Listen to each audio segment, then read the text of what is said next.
कैसे हैं? उम्मीद है आप बिल्कुल ठीक होंगे। ये आज आपका 14वां हफ़्ता चल रहा है। पिछले हफ़्ते हमने पढ़े ख़त और ख़त लिखने का तरीका समझा, और इस हफ़्ते हम दरख्वास्त नवीसी पे बात करेंगे और दरख्वास्त कैसे लिखी जाती है और क्यों लिखी जाती है, इस पे बहस करेंगे। और जैसा कि आपको पता है कि ख़त बड़े पुराने ज़माने से लोग लिखते चले आ रहे हैं, लेकिन आजकल के जदीद टेक्नोलॉजी की वजह से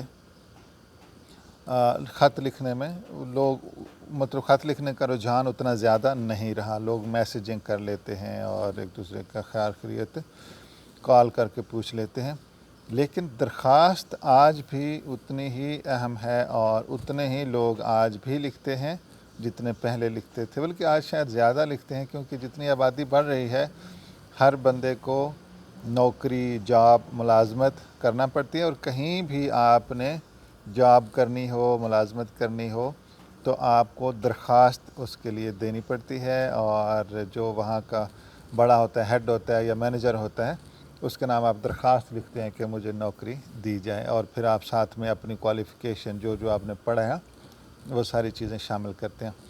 ये भी आजकल आसान हो गया है। लोग कंप्यूटर पे बैठ के CV बना लेते हैं और उसी को सेंड करते हैं, लेकिन अब भी दरख्वास्त भी मतलब हाथ से लिखी दी जाती है।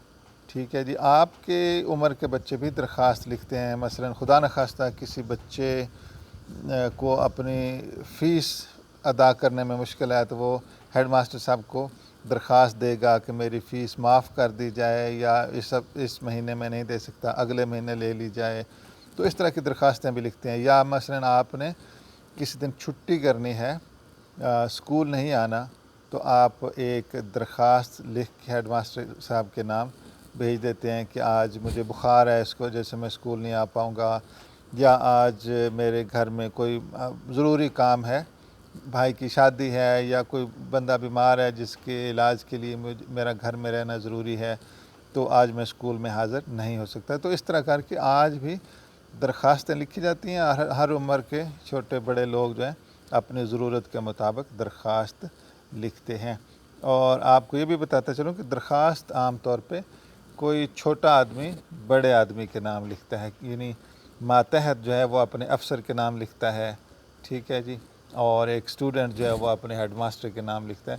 तो इसलिए दरख्वास्त लिखते वक्त आप बेतकल्लफ़ी जैसे दोस्तों के साथ बातचीत करते हैं वो नहीं होता, बल्कि दरख्वास्त लिखते वक्त आप बहुत ही अदब आदाब को मलहूज़ ख़ातर रखते हैं, और इस तरह करके आप अपनी बात मुकम्मल करते हैं। चलें, अभी मैं ये आपका किताब के ऊपर है जो दरख्वास्त नवीसी, इसको पढ़ते हैं। दरख्वास्त के लुग़वी मानी गुजारिश, सवाल या अर्ज़ी के हैं। किसी मसले के लिए किसी अफसर या हाकिम को कुछ तहरीर किया जाता है, उसे दरख्वास्त या अर्ज़ी कहते हैं। मसलन स्कूल के हेडमास्टर साहब के नाम छुट्टी या फ़ीस या जुर्माने की माफ़ी के लिए दरख्वास्त लिखना वगैरह।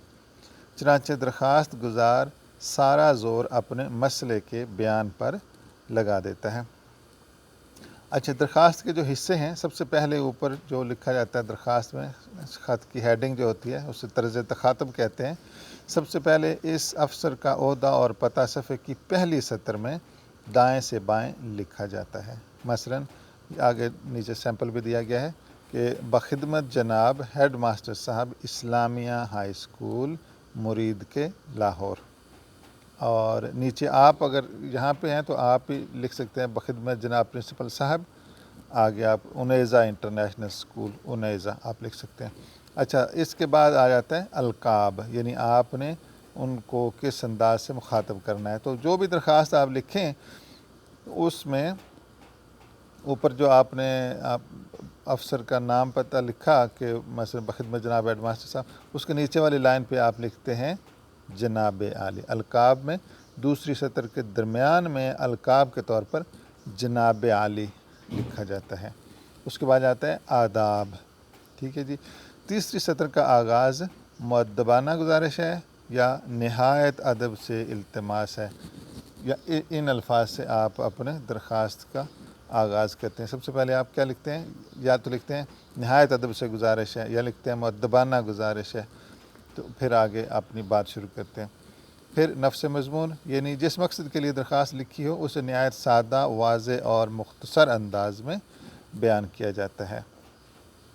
اچھا، پھر آ جاتے ہیں دعائیہ انداز، یعنی جب آپ اپنے کام کی چیزیں لکھتے ہیں تو نئی سطر میں دعائیہ انداز میں درخواست منظور کرنے کی التجا کریں۔ مثلاً، امید ہے کہ آپ از راہ کرم میری درخواست پر ہمدردانہ غور فرمائیں گے، یا آپ کی بے حد نوازش ہوگی۔ تو آخر میں آپ اس انداز سے کہ مجھے امید ہے کہ آپ میری درخواست کو منظور کریں گے اور میرا مسئلہ حل کریں گے۔ پھر آ جاتا ہے اختتام، آداب یا زیادہ آداب لکھ کر درخواست ختم کی جاتی ہے۔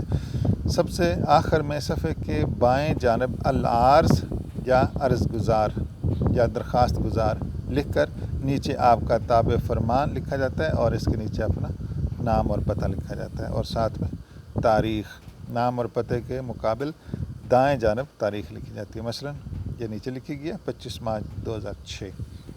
تو اس طرح درخواست لکھنے کا یہ انداز ہے، اور آپ کو کچھ تو سمجھ آ گئی ہوگی، نہیں تو جب ہم آگے درخواست لکھنا شروع کریں گے تو ساتھ ساتھ میں آپ کو بتاتا چلوں گا کہ یہ طرز تخاطب ہے، یہ القاب ہے، یہ آداب ہے، یہ نفس مضمون ہے، یہ دعائیہ کلمات ہیں، اور